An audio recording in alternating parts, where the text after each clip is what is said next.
আসসালামু আলাইকুম রহমতুল্লাহ বারকাতুহু। আমি মোহাম্মদ হুমায়ুন কবির, বাংলাদেশ জাতীয়বাদী যুবদল কুড়িগ্রাম শাখা সহ সাংগঠনিক সম্পাদক হুমায়ুন কবির।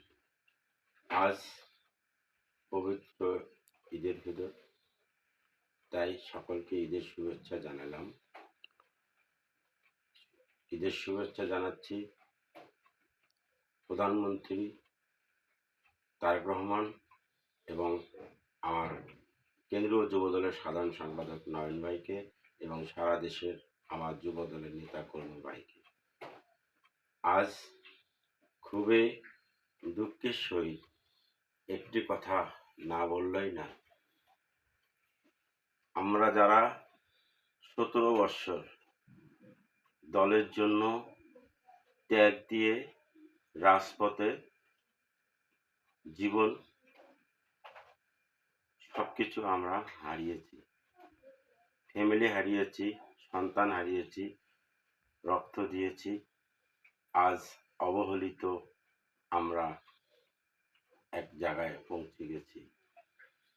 আজ সারা বাংলাদেশে মতো কুড়িগ্রামেও আমার জেলায় আওয়ামী লীগ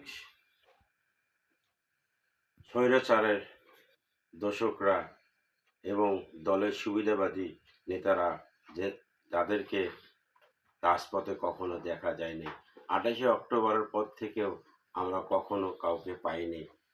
প্রত্যেকটা হরতালে, প্রত্যেকটা প্রোগ্রামে নিজ দায়িত্বে দেশনেত্রী, দেশমাতা তার কারাবন্দী, তার প্রত্যেকটা আমরা দলের নেতাকর্মীকে সঙ্গে নিয়ে রাজপথে আমরা ঝাঁপিয়ে পড়েছিলাম।